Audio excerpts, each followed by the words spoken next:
Hello my dear student. हम आज पढ़ने वाले हरित क्रांति दैट मीन्स ग्रीन रिवॉल्यूशन के बारे में। भारत में हरित क्रांति कब आया, कैसे आया, उसका क्या प्रभाव रहा, उसकी सफलताएं, उसकी असफलताओं के बारे में हम डिटेल से पढ़ेंगे। बस आप जो है लास्ट तक बने रहिएगा, वीडियो को छोड़ के नहीं जाना है, ठीक है। भारतीय आर्थिक विकास इंडियन इकोनॉमिक डेवलपमेंट की बुक से ही, चाहे आप क्लास 11 में पढ़ते हो या 12th में पढ़ते हो, क्योंकि सीबीएसई में क्लास 12th में भी है और नॉर्मल बोर्ड्स में जो क्लास 11th में है, तो आपके लिए इंपॉर्टेंट है। तो सबसे पहले हम बात ये करेंगे ना इसमें कि हरित क्रांति आखिर है क्या चीज़। हरित क्रांति का अर्थ क्या है। हरित क्रांति के अगर मीनिंग को अगर समझे कि कृषि की उत्पादन तकनीक को सुधारने एवं कृषि उत्पादन में वृद्धि करने का मतलब है हरित क्रांति। हरित क्रांति का मतलब होता है कि हरे फसल का तीव्र गति से उत्पादन होना, यानी कि जो आपकी फसल है, चाहे वो गेहूं है या फिर चावल है, मक्का है, ज्वार है, बाजरा है, इन सब में तीव्र गति से उत्पादन या उत्पादकता में वृद्धि करना।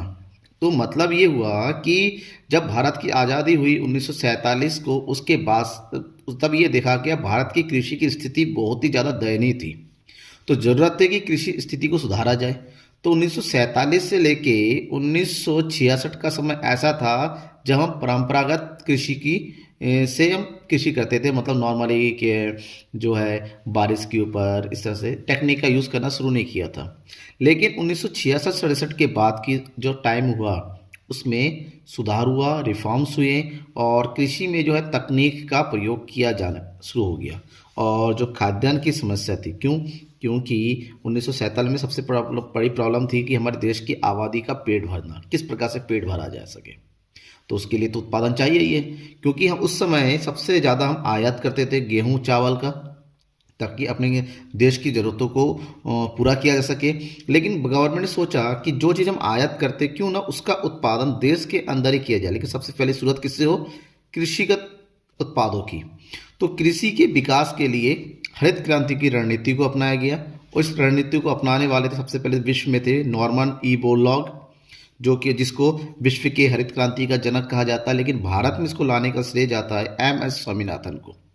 इसलिए भारत में हरित क्रांति के जनक श्री एम एस स्वामीनाथन को कहा जाता है, जिनके जो है फ्यूचर विजन से, जिनके प्रस्तावों से, जिनके प्रपोजल से हरित क्रांति की शुरुआत हुई और जिसका फ़ायदा हम आज भी भारत की कृषि में देखते हैं, ठीक है। उत्पादकता में कितनी वृद्धि हुई कि कहाँ थे हम लोग, मैंने लास्ट चैप्टर में आपको पढ़ाया था कि भारत की कृषि का उत्पादन कितना था और दूसरे कंट्री की कंपेरिजन में, बट उसको सुधारने का जो लक्ष्य एम एस स्वामीनाथन ने लिया, वास्तव में हरित क्रांति से उसको पूरा भी हुआ। काफ़ी हद तक हमारे देश की जो उत्पादकता थी वो बढ़ गई। अब इस संदर्भ में अगर हम भारत के हरित क्रांति के बारे में सही तरीके से अगर पढ़ें तो क्या पढ़ सकते हैं? हरित क्रांति का तात्पर्य छठे दशक के मध्य से कृषि उत्पादन में उस तीव्र वृद्धि से है जो ऊंची उपज वाले बीजों HYV हाई एल्डिंग वैरायटी सीड्स को बोलते हैं एवं रासायनिक खादों नई तकनीक के प्रयोग के कारण हुई।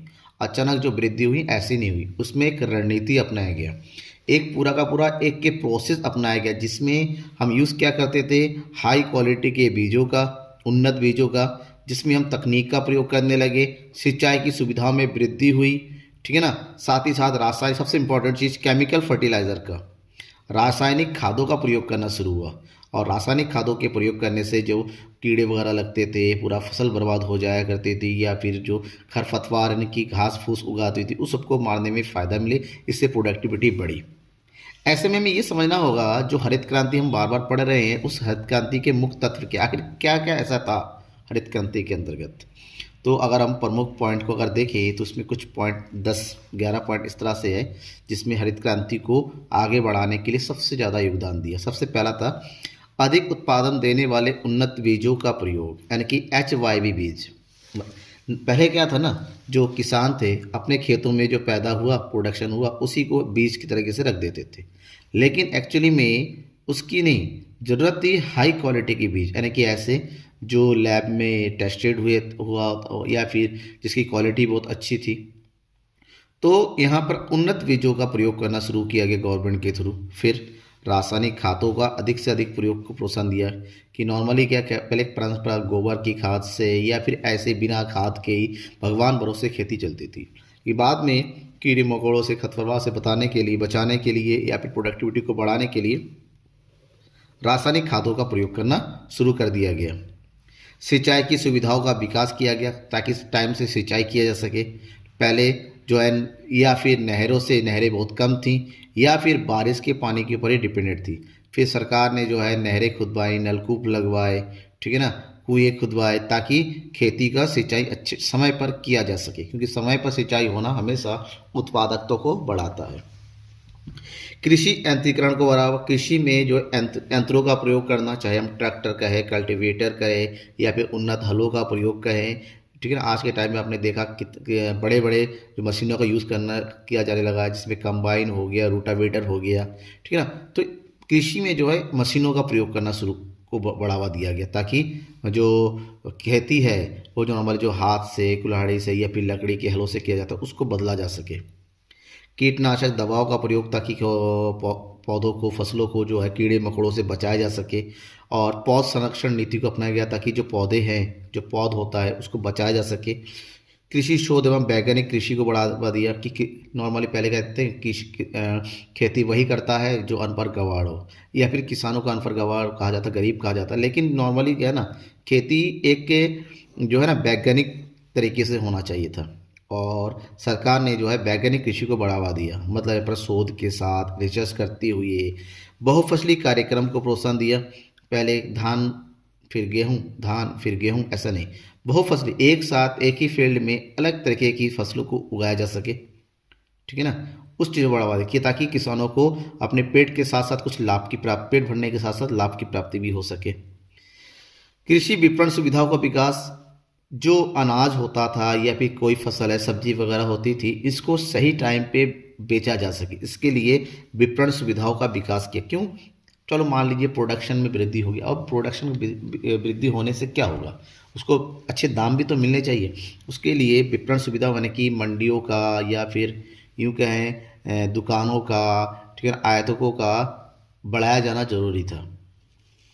नेक्स्ट है कृषि ऋण सुविधा। सबसे बड़ी प्रॉब्लम थी वित्त की, पैसों की, क्योंकि किसान गरीब थे, उनके पास इतने पैसे नहीं होते थे खेती करने के बाद वो अपने खेती में उन्नत साधनों का प्रयोग कर सके। इसके लिए उनको जो है बहुत ही कम मिनिमम ब्याज दर पर ऋण की सुविधा देना, वित्त को उपलब्ध कराने का जो है व्यवस्था किया गया ताकि ज़्यादा से ज़्यादा वो लोग वित्त लोन वगैरह लेके अपनी खेती को आगे बढ़ा सके। नेक्स्ट, कृषि सेवा केंद्रों का विस्तार किया गया ताकि कृषकों को फ़ायदा मिल सके। भूमि परीक्षण, और सबसे इम्पोर्टेंट चीज़ जैसे कि मैंने कहा था वैज्ञानिक कृषि, जो भूमि परीक्षण, पहले किसान को पता नहीं था किस मिट्टी पे किस तरह का अनाज बोया जा सके, जिस मिट्टी पे जो चाहे वो अपने मन से बो देते ऐसे प्रोडक्टिविटी, क्योंकि मिट्टी की भी क्वालिटी होती है, अलग अलग मिट्टी पे हर फसल को नहीं उगाया जा सकता। तो भूमि का परीक्षण करना, ठीक है ना, लैब में टेस्ट करना, उसके बाद टेस्ट के अनुसार उसमें जो भी पौधे के लिए ज़्यादा उर्वरता है, ठीक है ना, उस हिसाब से पौधों को बोना, इससे क्या प्रोडक्टिविटी भी बढ़ती है। तो ये प्रमुख पॉइंट है जिसका यूज जो है हरित क्रांति को बढ़ाने में यूज़ किया गया और इसके थ्रू ही हरित क्रांति का जन्म हुआ, भारत में उत्पादकता बढ़ती चली गई। अब इसके आगे भी कुछ पढ़ते हैं। अगर हम हरित क्रांति को थोड़ा और डिटेल से जानें तो हम देखेंगे हरित क्रांति क्या है। हरित क्रांति वास्तव में एक ऐसी प्रक्रिया है जहाँ पर परंपरागत कृषि को आधुनिक कृषि से, आधुनिक या तकनीकी कृषि से बदला गया।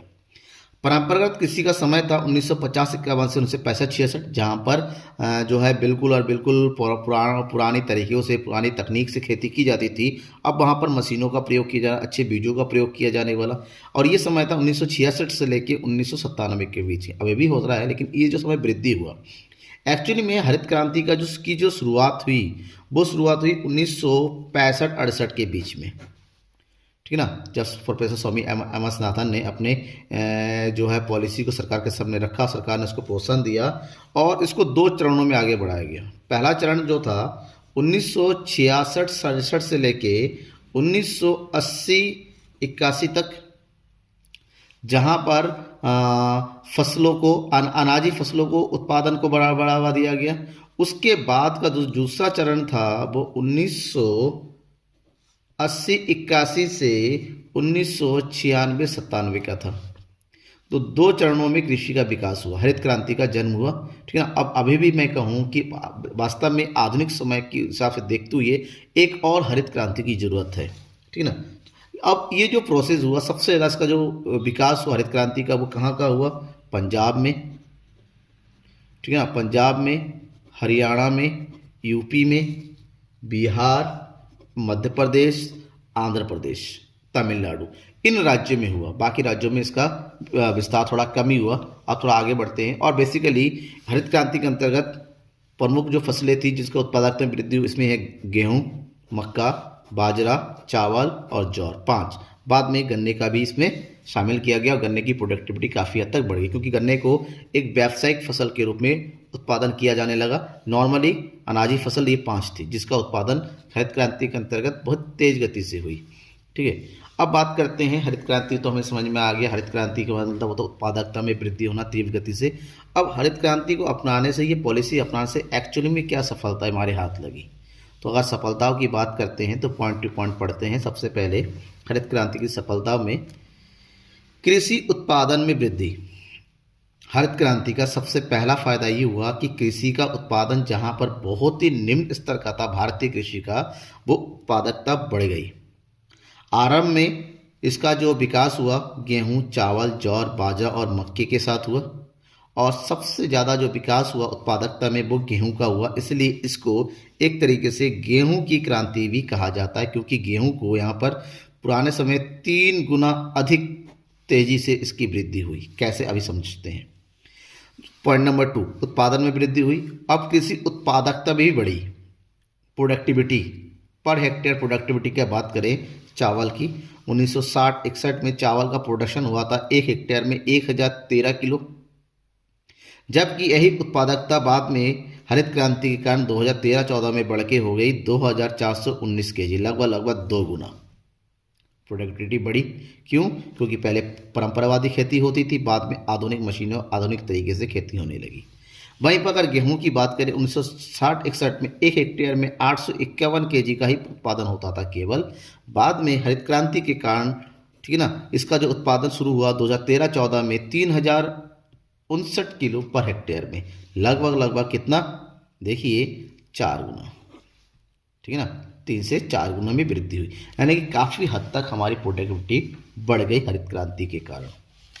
दूसरा है कि जब प्रोडक्टिविटी में वृद्धि हुई तो जाहिर सी बात है कृषि का स्तर में सुधार हुई। ऐसे में रोजगार में भी वृद्धि हुई। क्यों? क्योंकि खेती केवल कृषि के कारण ये नहीं कि फसलों को बढ़ावा दिया गया, इसमें कई प्रकार के कार्यक्रम अपनाया गया, जिसमें बहुफसली कार्यक्रम था। इससे खेती के अतिरिक्त दूसरे कार्यक्रमों का भी विकास हुआ, जिसमें परिवहन, क्योंकि अनाज उत्पन्न आने लाने के लिए बिक्री, विपणन से भी संबंधित रोजगार का विकास हुआ, और उससे लोगों को रोजगार भी मिलने लगा।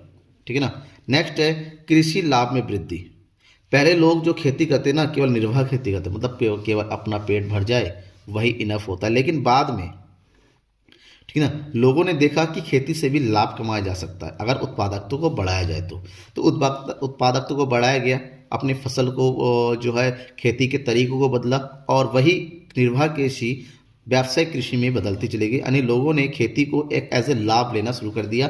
आज की डेट में बड़े बड़े किसान जो पहले गरीब हुआ करते थे, काफ़ी हद तक इनकम करते हैं और उनकी ज़िंदगी भी अच्छी होती रही। क्यों? क्योंकि उन्हें खेती के आधुनिक तरीके को अपनाया। और ये सब किसकी देन है? हरित क्रांति की देन है, जहाँ पर लोगों की मेंटेलिटी में, लोगों के विचार में बदलाव आया कि एक्चुअली में खेती जो है पेट भरने का तरीका नहीं, लाभ लेने का भी तरीका है, बस सही तरीके से किया जा सके तो। आयात प्रतिस्थापन तथा निर्यात संवर्धन में सहायक। देखिए नॉर्मली क्या था, 1947 के बाद हमारे पास इतनी उत्पादनता नहीं थी कि हम जो है अपने उगा के जो है पेट भर सके, तो मैक्सिमम जो है आयात करते थे।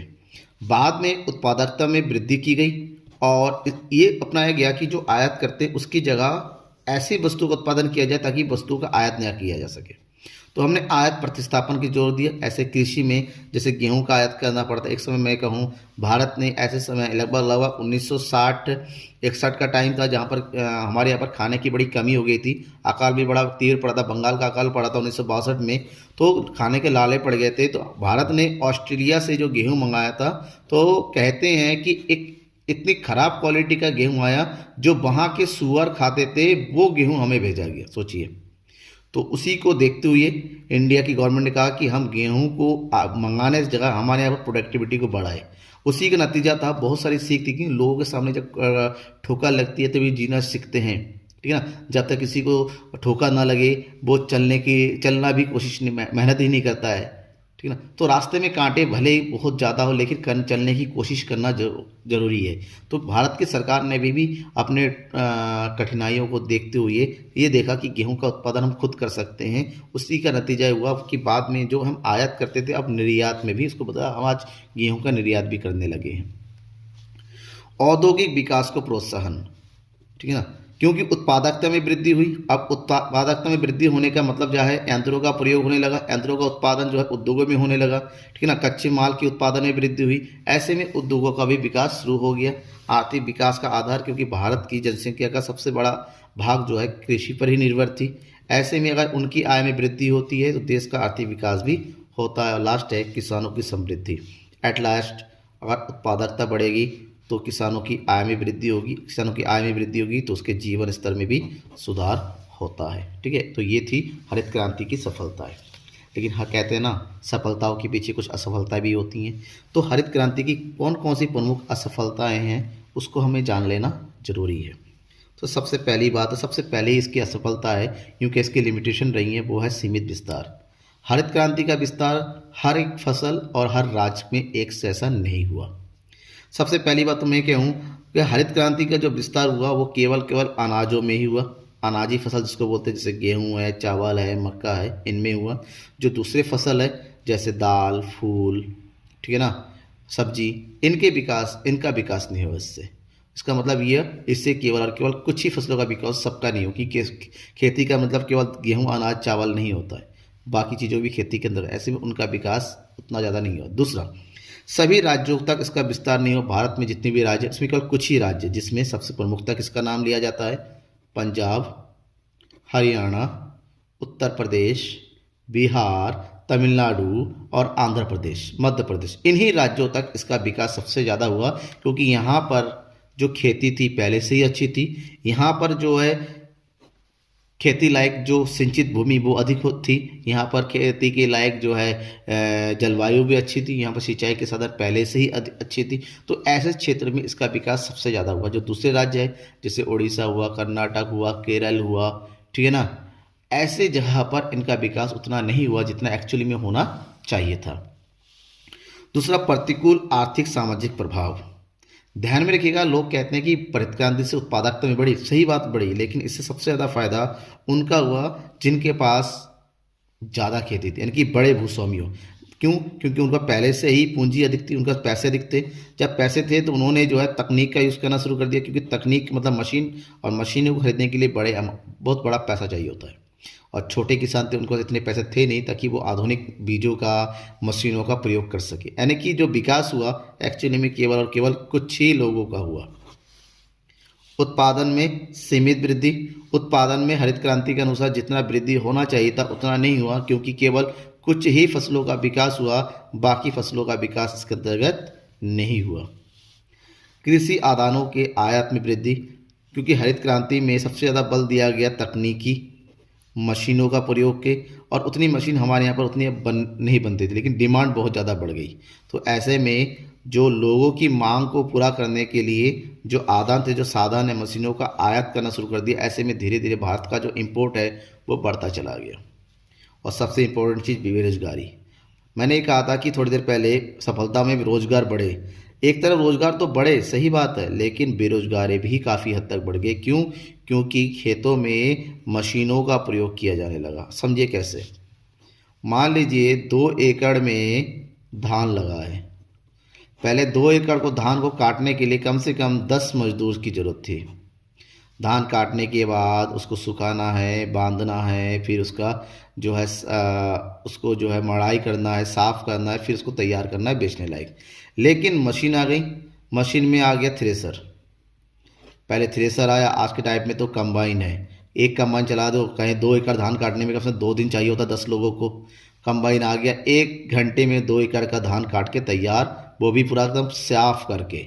ऐसे में 10 मजदूरों का काम अकेला एक कंबाइन कर लेता है।